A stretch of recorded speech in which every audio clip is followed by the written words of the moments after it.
Ео, свежарки, welcome back! Long time no see, знам, така е, съгласен съм, но днес правим highly requested видео и то е как снимам и монтирам Instagram кампания за Instagram. Идеята ми е да направя къса поредица с много голяма част от кампаниите, които съм снимал.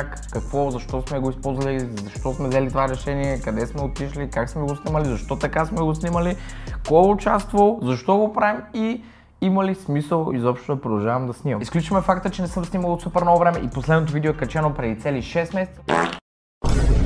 Мисля, че днес е деня, в който ще щупим този лош късмет и ще започнем с свежият контент, консистентните влогчета, готиното време и развитието на профила.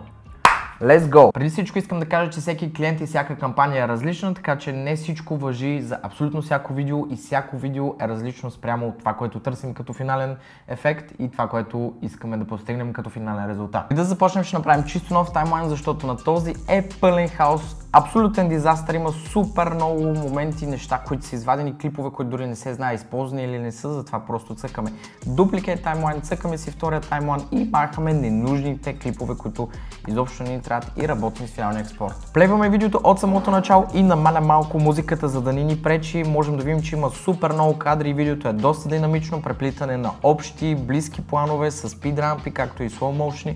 Даже тук имахме лек мирър ефект, който доста допринася и като цяло мисля, че това е по-бързата, т.е. по-дългата версия, на която работихме като финален експорт, но имаме и по-кратка. Но определено видеото стана много готино и сега ще го разгледаме малко повече в детайл. Стартираме с първи кадър, който е establishing shot. Можем да видим, че obviously видеото е заснето в студио. Имаме една лампа, както и влаво върху нея. Лампата, която използвахме за това видео е Amaran 150C. Същата, която използвам в момента, супер удобна, мега компактна и RGB. Лично аз бих си купил още 10 такива, силно препоръчвам. Но да не навлизаме в подробности, имаме Amaran, върху който е закачен самият вуал. Искахме да го сложим на самият софтбокс, но понеже не се задържаше, затова просто решихме да го преметнем, за да пресъздадем ефект от определена референция, която бяхме набелязали. Продължаваме нататък, влизаме с супер бързата спид рампа и нещото, което аз обичам да правя е, може би до 4-5 секунда да имаме една динамика на видео, едно темпо, което да е доста активно, да даде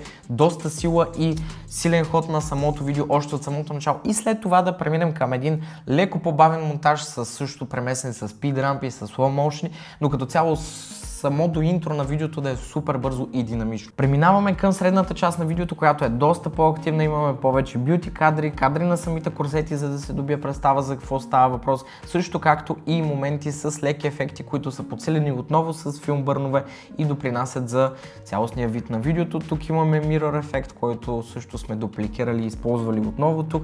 Лично този кадър на мен ми е много любим, защото просто като го видях единично как седи, си казах, че тук това пространство е доста празно и трябва да го запълним с нещо, затова просто дупликейтнах клипа и намалих опаситето и смутнах ъглите, за да не си личи и честно казано стои доста брутално, не знам, лично много ми харесва, отново с филм бърнче отгоре. Другото нещо, което включихме и аз много обичам да правя, когато сме на снимки, са точно ето такива кадри, които са заснети на slow shutter, на бавна скорост, доста добре се вписат в цялостната визия на видеото, не само в тази, ами например и ето в това видео, което снимахме.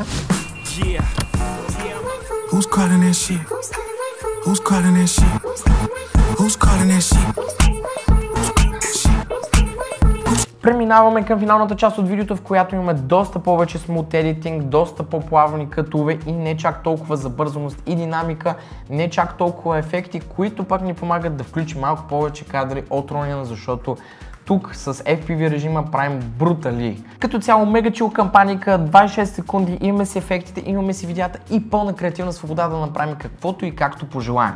Както казах по-рано, правим брейкдаун поредица. Стартираме с това видео, защото беше леко, динамично и така да кажем въвеждащо. Следващото, което ще направим е доста яко, даже ви го показах малка част от него по-рано, но там има много повече ефекти. И понеже са много готини, ще пуснем още една поредица, която ще е премонтаж на всичките брейкдаун видеа. Това, което снима като брейкдаун, ще го има и като премонтаж, за да видите какви тулове избирам, защо ги избирам, какви решения взимам докато монтирам. Изобщо взимам ли някакви решения? Ако по някаква случайност сте стигнали толкова далеч от тази част на видеото, оставете в коментарите хаштаг Супервлог, за да видим колко сме заслужали си, да ги снимам ли тия неща, интересни ли са и да се преброим да направим едно лето броене взаимно всички заедно. Ако случайно не сте попадали на Instagram профилчето, ей тук последните вижте за какво става въпрос. Не съм активен последно време, но това ще се промени. Мисля, че това е всичко. Ако се сещате още нещо, звънкайте, ударете едно палче така, докато скролвате, вие няма даже и да го усетите. И see you next time. Peace! Айде! Рап! Между другото, за следващия клип ще има вече и цвете, което ще декорира още повече. И ако го сложим и тук, според мен ще стане брутално. Мале, мръсен топ.